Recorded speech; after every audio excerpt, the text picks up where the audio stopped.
এই শীতের দিনগুলিতে আমাদের সকলেরই মনে পিঠে পুলি খাবার অনুভূতিটাই অনেকটাই আলাদা হয়ে থাকে। আর সুজি দিয়ে এত সুন্দর ভাপা পিঠা বানিয়ে নেওয়া যায়, আপনারা না দেখলে হয়তো কখনোই বিশ্বাস করবেন না। আর এই পিঠেগুলো দেখতে যতটা সুন্দর হয়ে থাকে, খেতে কিন্তু তার থেকেও অনেক বেশি লোভনীয়। আর তাই আজকের এই ভাপা পিঠার রেসিপিটা সম্পূর্ণ দেখার অনুরোধ রইল। তাহলে এই পিঠেগুলো বানিয়ে নেওয়ার জন্য এখানে আমি 10 টাকা দামের 200 গ্রাম ওজনের একটা সুজির প্যাকেট নিয়ে নিয়েছি। আর তার জন্য 100 গ্রাম চিনি, স্বাদ মতো লবণ, 1 চামচ বেকিং পাউডার আর 10 টাকার একটা গুঁড়ো দুধের প্যাকেটের পুরোটাই দিয়ে দেব। আর এগুলো সব দেওয়া হয়ে গেলে পরে তারপর 2 কাপ জল দিয়ে একটু সময় নিয়ে প্রায় 10 মিনিটের মতো একটা চামচের সাহায্যে এই সমস্ত মিশ্রণগুলোকে একটু ফেটিয়ে নিতে হবে। আর আপনারা চাইলে এই সুজির মিশ্রণের সাথে যে কোনো ড্রাই ফ্রুটস বা কোরানো নারকেলও ইউজ করতে পারেন। এখন এই মিশ্রণটা ফেটিয়ে নেওয়ার পর একটু ঢাকা দিয়ে রেখে দেব, যাতে করে সমস্তটা একটু ভালোভাবে সেট হয়ে আসে। এরপর ভেতরে পুরটা বানিয়ে নেওয়ার জন্য এখানে আমি 200 গ্রাম কোরানো নারকেল নিয়ে নিয়েছি। আর এদিকে গ্যাসের চুলাটা জ্বালিয়ে একটা প্যান বসিয়ে নেব। আর এবার এতে দিয়ে দেব 200 গ্রাম নোলেন বা খেজুরের গুড়। আর এই গুড়টা নাড়াতে নাড়াতে যখন হালকা ফুটতে শুরু করবে, ঠিক তখনই আমাদের কোরানো নারকেলগুলো দিয়ে দিতে হবে। আর এই নারকেলটা মেশানোর সময় অবশ্যই কিন্তু গ্যাসের ফ্লেমটা মিডিয়ামে করে নিতে হবে। তারপর খুন্তি বা অন্য কিছু দিয়ে নেড়ে চেড়ে একদম শুকনো ঝরঝরে ঠিক এইরকম টেক্সচারটা করে নিয়ে চুলা থেকে নামিয়ে নিয়ে একটা অন্য পাত্রে ঢেলে সামান্য ঠান্ডা করে নিতে হবে।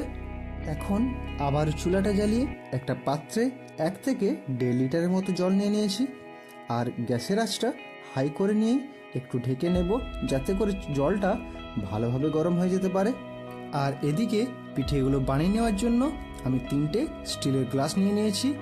আর এগুলিকে একটু ভালোভাবে তেল লাগিয়ে নিয়েছি, যাতে করে এই পিঠেগুলো খুব সহজেই বাইরে বেরিয়ে আসতে পারে। আর ততক্ষণে সুজির মিশ্রণটাও আমার ভালোভাবে সেট হয়ে এসেছে। আর সুজিটা অনেকটা শক্তও হয়ে গিয়েছে, তাই সামান্য জল দিয়ে ঠিক এই রকম ঘনত্বটা রেখেই আবারও একটু ফেটিয়ে নেব।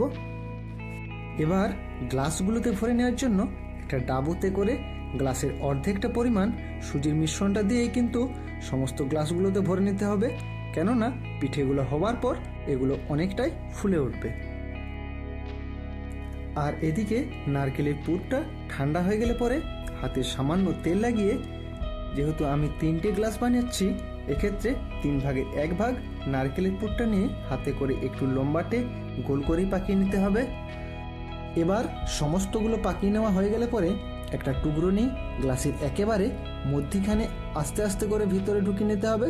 তাহলেই আমার এই পিঠেগুলো একদম রেডি হয়ে গেল চুলার পাত্রের মধ্যে যাওয়ার জন্য। আর ততক্ষণে আমার জলটা ভালোভাবেই গরম হয়ে গেছে। এখন একটা একটা করে 3টি গ্লাসেই এই পাত্রের মধ্যে রেখে দেব। তারপর একটা ঢাকনা দিয়ে আবারও ঢাকা দিয়ে রেখে দেব। তারপর গ্যাসের ফ্লেমটা মিডিয়াম করে নিয়ে প্রায় 20 মিনিটের মতো ভালো করে কুক করে নেব। প্রায় 20 মিনিট পর ঢাকনাটা খুলে একবার চেক করে নেব। আর দেখুন এই পিঠেগুলো কতটা ফুলে উঠেছে। এবার একটা টুথপিক দিয়ে একটু চেক করে নেব আমার পিঠেগুলো কুক হয়েছে কিনা।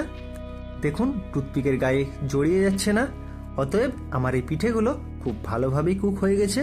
এখন চুলাটা বন্ধ করে এই সমস্ত পিঠেগুলো নিচে নামিয়ে নেব, পিঠেগুলো মোটামুটি ঠান্ডা হয়ে যাওয়ার জন্য।